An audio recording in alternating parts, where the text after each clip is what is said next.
Taste the Daily.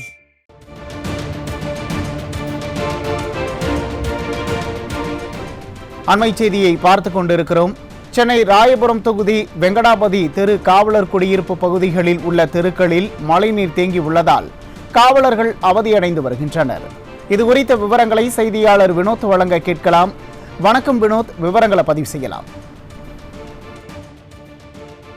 வணக்கம்.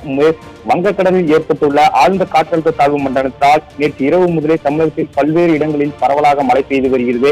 குறிப்பாக சென்னையில் இன்று அதிகாலையில் இருந்து மழை அவ்வப்போது விட்டு மழை பெய்து வருகிறது. இந்த நிலையில் சென்னை ராயபுரம் வெங்கடாபதி தெருவில் உள்ள காவலர் குடியிருப்பை சுற்றி மழைநீர் முழங்கால் வரை தேங்கி நிற்பதால் காவலர்கள் பெரும் அவதிப்பட்டு வருகின்றனர்.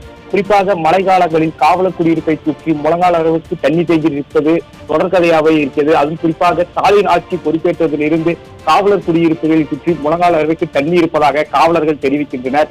குறிப்பாக பலமுறை மாநகராட்சி அதிகாரிகளிடம் தகவல் கொடுத்தும் எந்த ஒரு நடவடிக்கையும் எடுக்கப்படவில்லை என்பது காவலர்களின் குற்றச்சாட்டாக உள்ளது. குறிப்பாக மழைநீர் வடிகால்வாய் பணிகளுக்காக 5000 கோடி ஒதுக்கியிருந்தது தென்னற்ற ஸ்டாலின் அரசு. ஆனால் முழுமையாக பணியும் மேற்கொள்ளப்படவில்லை, மழைநீர் வடிகால்வாயும் தூர்வாரப்படவில்லை என்பதுதான் பொதுமக்களின் குற்றச்சாட்டாக உள்ளது. குறிப்பாக இந்த நிலையில்தான் காவலர் குடியிருப்பை சுற்றியும் முழங்கால் அளவு மழைநீரான தேங்கி நிற்கிறது. தற்போது வரை காவலர்கள் பணிக்கு செல்ல முடியாத நிலைதான் ஏற்பட்டிருக்கிறது. ஒரு அத்தியாவசிய பால் பொருட்கள் வாங்குவது கூட வெளியே போக முடியவில்லை, அந்த அளவுக்கு தண்ணீர் தேங்கி நிற்கின்றது. இந்த காவலர் குடியிருப்பை சுற்றி தண்ணீர் தேங்கி நிற்கிறது. இன்று வரை அதிகாரிகள் யாரும் வந்து இந்த பார்வையிட்டு இதை அப்புறப்படுத்தும் நடவடிக்கையில் எந்த ஒரு முயற்சியும் செய்யவில்லை என்பதை காவலரின் குற்றச்சாட்டாக உள்ளது. குறிப்பாக தென்னற்ற ஸ்டாலின் ஆட்சியில் காவலர்கள் வசிக்கும் குடியிருப்புகளுக்கு பாதுகாப்பு இல்லாத சூழ்நிலைதான் தற்போது நிலவி உள்ளது. காவலர்களுக்கும் பாதுகாப்பு இல்லை, பெண்களுக்கும் பாதுகாப்பு இல்லை என்பதுதான் தென்னற்ற ஸ்டாலின் சாதனையாகவே பார்க்கப்படுகிறது. கும்பகர்ணத்தில் தூங்கி கொண்டிருக்கும் திமுக அரசின் அதிகாரிகள் எங்கு சென்றார்கள், எங்கு போனார்கள்? காவலர் குடியிருப்பு மூழ்கும் நிலையில் இருக்கின்றது. இன்று வரை எந்த ஒரு நடவடிக்கை மேற்கொள்ளப்படவில்லை என்பது காவலர்களின் குற்றச்சாட்டாக இருக்கிறது. மழைநீர் வடிகால் பணிகளுக்காக ஒதுக்கப்பட்ட நிதி எங்கே?